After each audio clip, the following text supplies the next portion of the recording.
Les faits se sont déroulés en 2011. Un jeune subit la torture à l'escadron mobile de Matoto, une double fracture au bras gauche et des brûlures au dos. C'est du moins les séquelles visibles des exactions subies par le jeune Alseni Camara torturé. Après plusieurs années depuis ce comportement indélicat des agents de la gendarmerie, l'état de santé ne s'est toujours pas amélioré.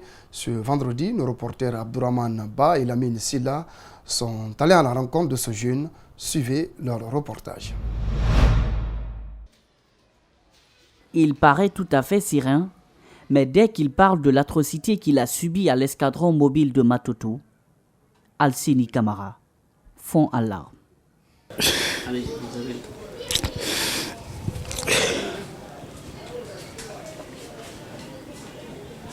Une accusation de vol qui n'a jamais été établie lui a coûté une double fracture au bras gauche et des brûlures. Ils ont mis le feu sur moi là-bas. Je me suis débrouillé là-bas. Grâce à le bon Dieu, j'ai coupé le deuxième menotte. J'ai tombé sur ma main. Ma main est cassée 3 fois. À vue d'œil, il a l'air d'être en bonne santé. Mais depuis qu'il a subi ces tortures, son état de santé ne fait que se dégrader. La famille a engagé des poursuites contre l'État guinéen devant la cour de la CEDEAO et l'État guinéen est condamné au paiement d'une somme de 900 millions de francs guinéens comme dommages et intérêts. Le montant n'est toujours pas payé, mais l'on se pose une question. Qu'en est-il des auteurs de ces exactions? Les gens qui m'ont fait ça aussi sont subordonnés là. Il y a certains qui me disent « Ah, c'est l'ordre, c'est pas nous ». J'ai compris que c'est l'ordre. Mais c'est Capitaine Konaté qui m'a fait ça. Et il a dit qu'il va me tuer. J'ai dit, s'il plaît à Dieu. C'est 2 minutes qu'il m'a mis. Tu as vu la place des minutes? Tu as vu? 2 minutes. Son père, dans son lit de malade, observe tristement les images accablantes qu'il avait clandestinement prises lors de son hospitalisation au camp Samori. Il revient sur les faits. Quand ils l'ont envoyé au PM3 le jour-là, ils m'ont dit de rester tranquille, de ne rien faire. J'ai dit de ne rien faire. Ce jour-là, j'ai regardé ce dernier. À voir ces images choquantes, l'on se demande si certains officiers de la police judiciaire comprennent que la torture est bel et bien abolie par les lois guinéennes. Désormais, plus besoin de consommer du poulet importé en Guinée.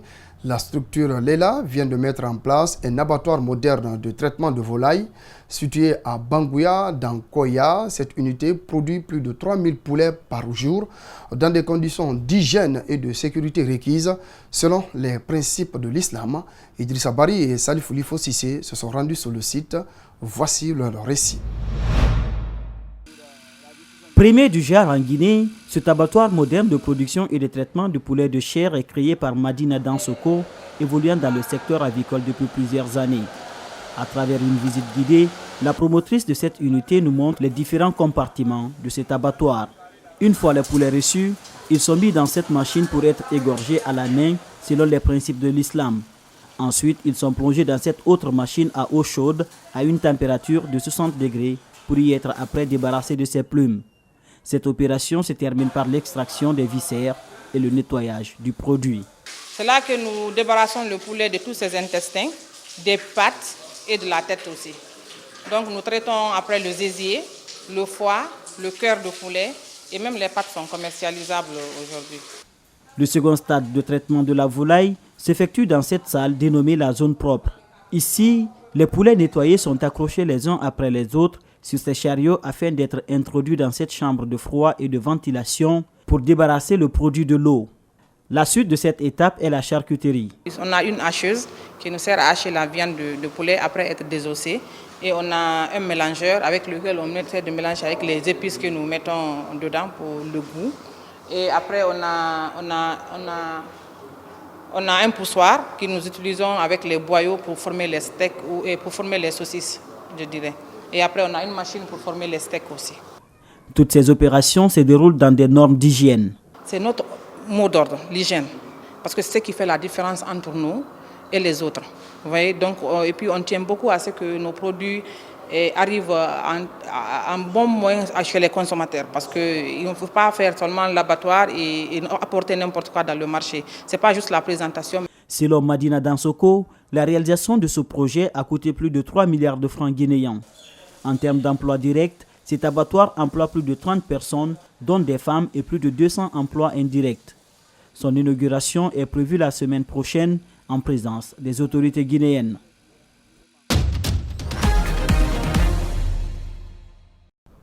Voilà donc ce qui concentrait l'actualité nationale. À présent, on passe à l'actualité africaine.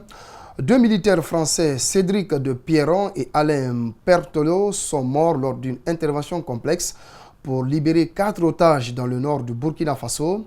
Les 2 officiers faisaient partie du prestigieux commando Hubert de la Marine nationale. Les otages libérés sont 2 Français qui avaient été enlevés au Bénin le 1er mai, ainsi qu'une Mexicaine et une Sud-Coréenne. Le ministre des Affaires étrangères français Jean-Yves Le Drian se dit soulagé de la libération des 2 otages français et salue la mémoire des 2 militaires français tués lors de l'opération. On l'écoute. C'est à la fois une réaction de soulagement, parce que 2 de nos compatriotes ont retrouvé leur liberté, mais c'est aussi une grande tristesse, parce que 2 soldats des forces spéciales ont payé de leur vie l'action qu'ils ont menée avec leurs camarades pour libérer ces otages. Je salue leur courage, leur abnégation, je salue respectueusement leur famille. Je salue aussi la famille du chauffeur béninois qui a trouvé la mort dans des conditions atroces. C'était le journal de la rédaction. Merci de votre aimable attention. Ce journal est à revoir sur notre site espacetvguinée.info. Je vous retrouve demain pour d'autres infos. Bonne soirée à tous.